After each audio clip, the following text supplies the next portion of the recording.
To update your dietary profile, simply click on Your Profile on the top menu and you'll automatically be taken to My Dietary Profile.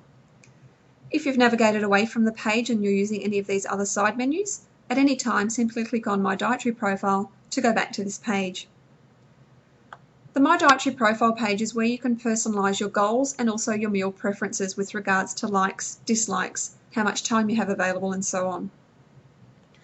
So the top section is your goal settings. Now your starting weight would have been entered at the time you set up your profile, and this shouldn't change throughout your membership with your program.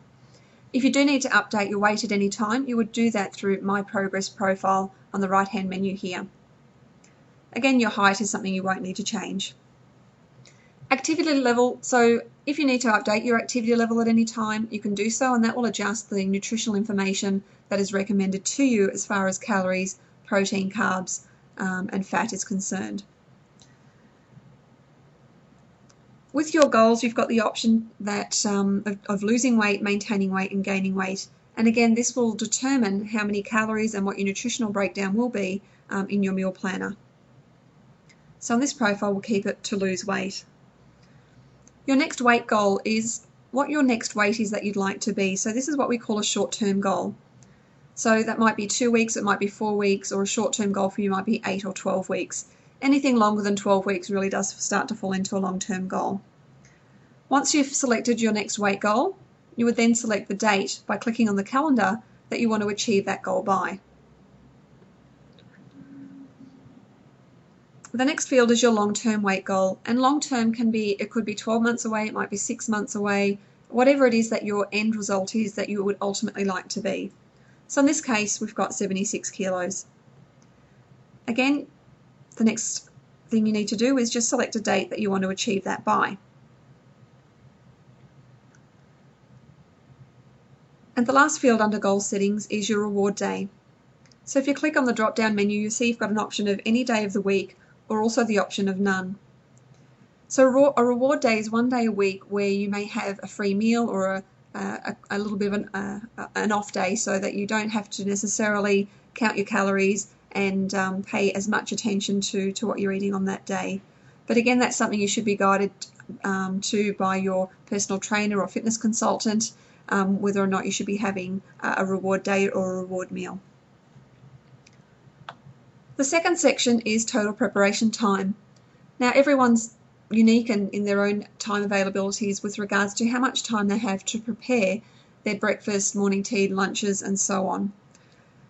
So the great thing about this program is it allows you to really tweak your profile to your own situation.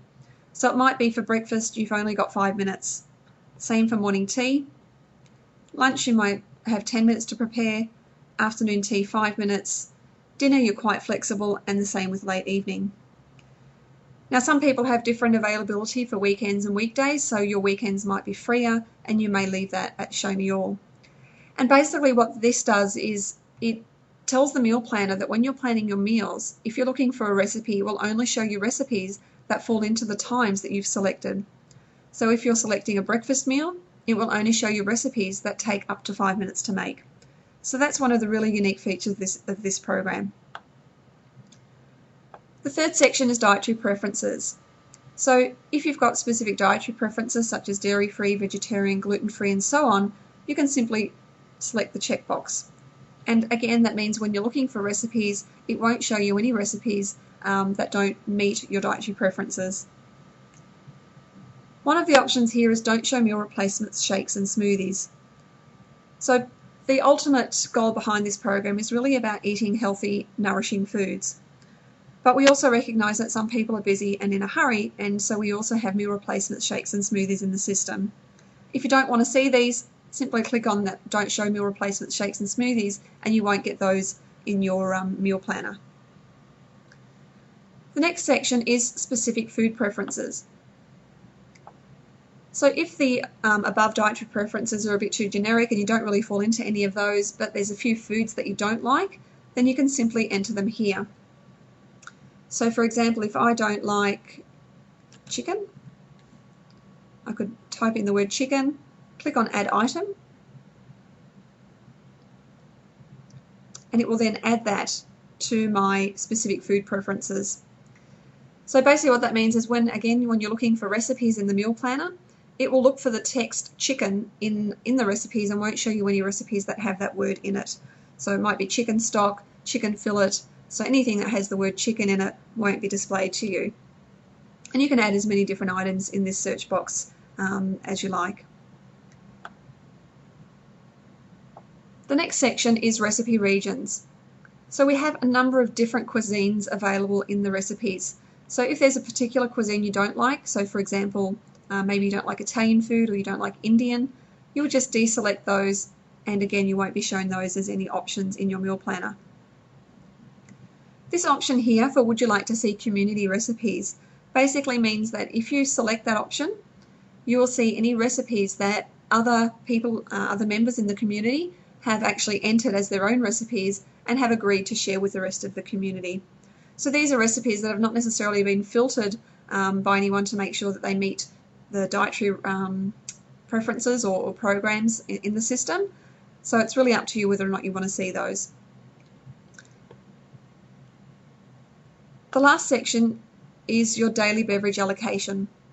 So the great thing about this is it means you don't have to enter your beverages every single day, unless it alters significantly from what you've got here.